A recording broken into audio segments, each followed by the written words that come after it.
शहर के एक छोटे से मोहल्ले में एक औरत रहती थी, सीमा। नाम भले ही आम था, लेकिन जिंदगी उसके लिए कुछ भी आसान नहीं थी। पति का साया कई साल पहले उठ गया था और अब वो अपने छोटे बेटे रवि और बूढ़ी माँ के साथ किसी तरह जिंदगी काट रही थी। सीमा पेशे से दर्जी थी। सुबह से लेकर देर रात तक सिलाई मशीन की आवाज उसके छोटे से कमरे में गूंजती रहती थी। वही आवाज उसकी उम्मीद थी, वही उसके सपनों का सहारा। दिवाली आने वाली थी, चारों ओर खुशी का माहौल था। बच्चे पटाखे खरीदने की बातें कर रहे थे, औरतें नए कपड़े सिलवा रही थीं, घर घर में सफाई और सजावट चल रही थी। रवि भी बड़े उत्साह से माँ के पास आया और बोला, माँ, इस बार दिवाली पर मैं भी नए कपड़े पहनूंगा ना, जैसे मेरे दोस्त पहनते हैं। सीमा ने मुस्कुराते हुए कहा, हाँ बेटा, इस बार माँ तेरे लिए बहुत सुंदर कपड़े बनाएगी। लेकिन उसके मन में चिंता की लकीरें थीं, क्योंकि जितना भी पैसा उसने जोड़ा था वो किराया और दवाइयों में चला गया था। दिवाली से 2 दिन पहले उसकी सिलाई मशीन अचानक खराब हो गई। मशीन रुकते ही जैसे उसकी सांसें थम गईं। कपड़ों के ऑर्डर अधूरे रह गए, ग्राहक नाराज हो गए और जो पैसे मिलने थे वो भी नहीं मिले। उस रात सीमा अपनी टूटी हुई मशीन के पास बैठी थी।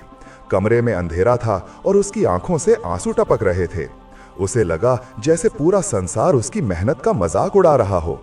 बाहर लोग दिए जला रहे थे और उसके घर का दिया बुझा पड़ा था। तभी उसका बेटा रवि धीरे से आया और बोला, माँ, अगर हमारे घर में दिए नहीं हैं तो क्या हुआ, हम आसमान के तारों को देख लेंगे ना, वो भी तो रोशनी देते हैं। सीमा ने बेटे की आंखों में देखा, वो चमक जो उसे याद दिला रही थी कि दिवाली का मतलब सिर्फ बाहर की रोशनी नहीं, बल्कि अंदर की उम्मीद भी है। अगले दिन सीमा ने ठान लिया कि अब वो हार नहीं मानेगी। वो टूटी मशीन को ठीक करवाने के लिए पैसे नहीं रखती थी, तो उसने सोचा क्यों ना कुछ नया किया जाए। उसने पुराने कपड़ों के टुकड़ों से सुंदर तोरण, दिए के कवर और छोटे छोटे रंगीन झंडे बनाए।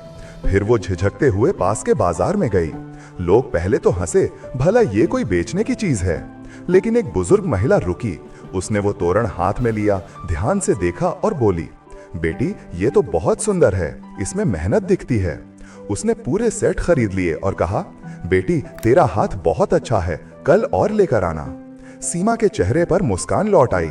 वो दौड़कर घर आई और रात भर नए तोरण बनाने में लगी रही। दिवाली की रात आई। बाहर पूरे शहर में रोशनी थी, लेकिन सीमा के दिल की रोशनी कुछ और थी। उसने कुछ मिठाई खरीदी, बेटे के लिए छोटा सा खिलौना और माँ के लिए एक साड़ी। जब उसने मिट्टी के दिए जलाए तो लगा जैसे उसके घर का हर दिया उसकी मेहनत और हिम्मत की गवाही दे रहा हो। रवि दिए को देखकर बोला, माँ, हमारे घर की रोशनी सबसे ज्यादा सुंदर क्यों लग रही है? सीमा ने मुस्कुराकर कहा, क्योंकि ये दिए तेल से नहीं, हमारे विश्वास से जल रहे हैं बेटा। जिंदगी भी एक दिवाली की तरह है। कभी कभी अंधकार हमारे घर में नहीं, हमारे मन में होता है, लेकिन जब हम उम्मीद का एक दिया जलाते हैं, चाहे वो छोटा ही क्यों ना हो, वो पूरा अंधेरा मिटा देता है। रोशनी बाहर से नहीं आती, वो तब पैदा होती है जब हम हार मानने से इनकार करते हैं।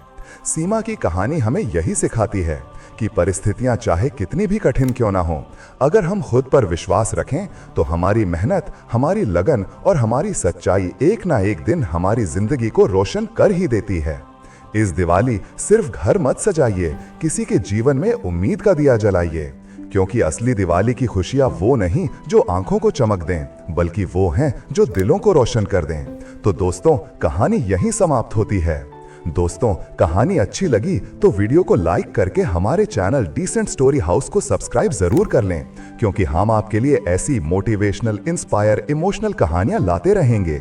और अगर आप भी किसी का घर रोशन करना चाहते हैं तो वीडियो अपने दोस्तों, फैमिली, रिश्तेदारों में शेयर जरूर कर दें। क्या पता आपके एक शेयर से किसका दिल खुशियों से रोशन हो जाए। और दोस्तों, आपको और आपकी फैमिली को भी मेरी तरफ से हैप्पी दिवाली दिल से।